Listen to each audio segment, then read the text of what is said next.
شریف family ہے اس پہ اعتماد کبھی بھی نہ کیا جائے۔ تو شریفوں کے ساتھ ان کے ساتھ نہیں بنتی۔ چودھری برادران جو ہے وہ زرداری صاحب کے ساتھ چلنا چاہیں گے، چودھری برادران عمران خان صاحب کے چلنا چاہیں گے، لیکن شریف برادران کے ساتھ وہ مشکلات سے چل سکیں گے اور نہ چل پائیں گے۔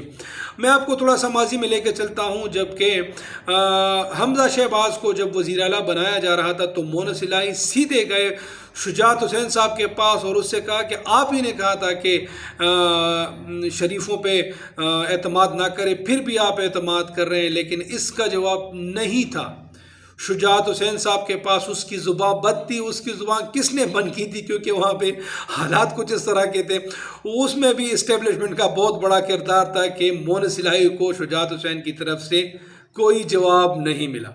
زرداری صاحب پاکستان کی سیاست کا ایک ایسا مہرہ ہے کہ وہ اسی ٹائم ایکٹیو ہوتے ہیں کہ جب کوئی بونچال آ جائے اور اس بونچال کو وہ اپنی سیاسی نقطہ نظر سے اور اپنی سیاسی جو چال بازی ہے اس سے اور بھی تیز کریں۔ زرداری صاحب کی سب سے بڑی خاصیت یہ ہے کہ وہ جب اس کو نیب میں بلاتے ہیں یا کوئی عدالت میں بلاتے ہیں یا اس کی کوئی پیشی ہوتی ہے تو وہ بستر مرگ پہ چلے جاتے ہیں، آکسیجن لگا دیتے ہیں، اور سوشل میڈیا اور جو نیوز چینل ہے اس کو بڑھا چڑھا کے پیش کرتے ہیں کہ زرداری صاحب کی طبیعت ٹھیک نہیں ہے اور زرداری صاحب بستر مرگ پہ ہیں۔ لیکن جب اس طرح کی بساط بچھائی جاتی ہے کہ جس طرح سے کل سے بچھائی گئی ہے تو زرداری صاحب بھی ایکٹیو ہو گئے ہیں۔ تخت لاہور پہ اس نے وہ پہنچ گئے ہیں تخت لاہور، اور ابھی فی الحال کل اس کی ملاقات ہوئی ہے چودھری شجاعت حسین سے اس کے بنگلے پہ۔ اسی دوران شہباز شریف صاحب بھی عیادت کے لیے شجاعت حسین صاحب کے گھر پہنچ گئے ہیں۔ تو شجاعت حسین صاحب، زرداری صاحب اور شہباز شریف صاحب جو تھنک ٹینک ہیں، ابھی وہ سر جوڑ کے بیٹھے ہیں کہ اس مسئلے کو کس طرح سے حل کیا جائے۔ پرویز الہی کو آفرز کی جا رہی ہیں کہ جناب آپ ہی ہمارے وزیر اعلیٰ ہوں اور آپ ہی آئے، اب جو تخت پنجاب ہے وہ آپ سنبھالیں۔ دیکھنا یہ ہے کہ اونٹ کس کروٹ بیٹھے گا اور کس کروٹ بیٹھتا ہے۔ دوستو، پاکستانی سیاست میں جو اسٹیبلشمنٹ کا کردار ہے وہ پرویز الہی کے بیان کے بعد بالکل عیاں ہو گیا ہے۔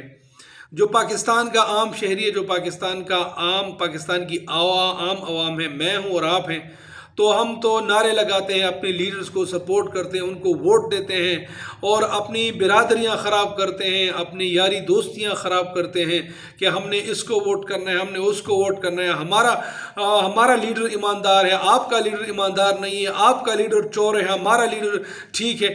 یہ ساری باتیں تو ہوتی رہتی، یہ تو جمہوریت کا ایک حصہ ہے، کیونکہ ہر کسی کا نقطہ نظر الگ الگ سا ہوتا ہے، ہر کسی کا نقطہ نظر ایک نہیں ہو سکتا۔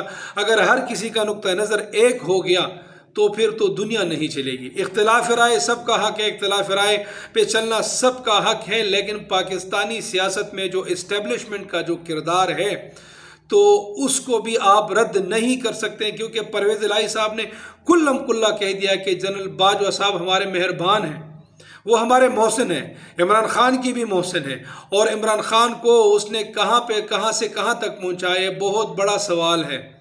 آنے والے وقتوں میں اس کا امپیکٹ عمران خان اور پی ٹی آئی پہ کیا پڑے گا، پاکستان کے عوام پہ کیا پڑے گا، لیکن پی ڈی ایم کی جو اسٹریٹجی ہے وہ یہاں بھی تھوڑی سی کامیاب نظر آئی۔ واللہ علم کے چودھری برادران یا پرویز الہی صاحب جو پہلے بھی عمران خان کے ساتھ تھے، اور عمران خان پوری طرح باجوہ کے مخالفت میں لگے ہوئے تھے، سوشل میڈیا پہ، نیوز چینل پہ، لیکن پرویز الہی صاحب نے کبھی بھی ناراضگی کا اظہار نہیں کیا۔ اس موقع پہ کہ جب عمران خان صاحب اعلان کرتا ہے اسمبلیوں کے ڈیزالو کا، تو اسی دوران جو پرویز الہی صاحب کو اپنی غیرت یاد آ جاتی ہے اور وہ کہتے ہیں کہ یہ خان صاحب نے برا کیا۔ خان صاحب کے ساتھ ایک محاذ کھول لیا گیا۔ P T I, establishment,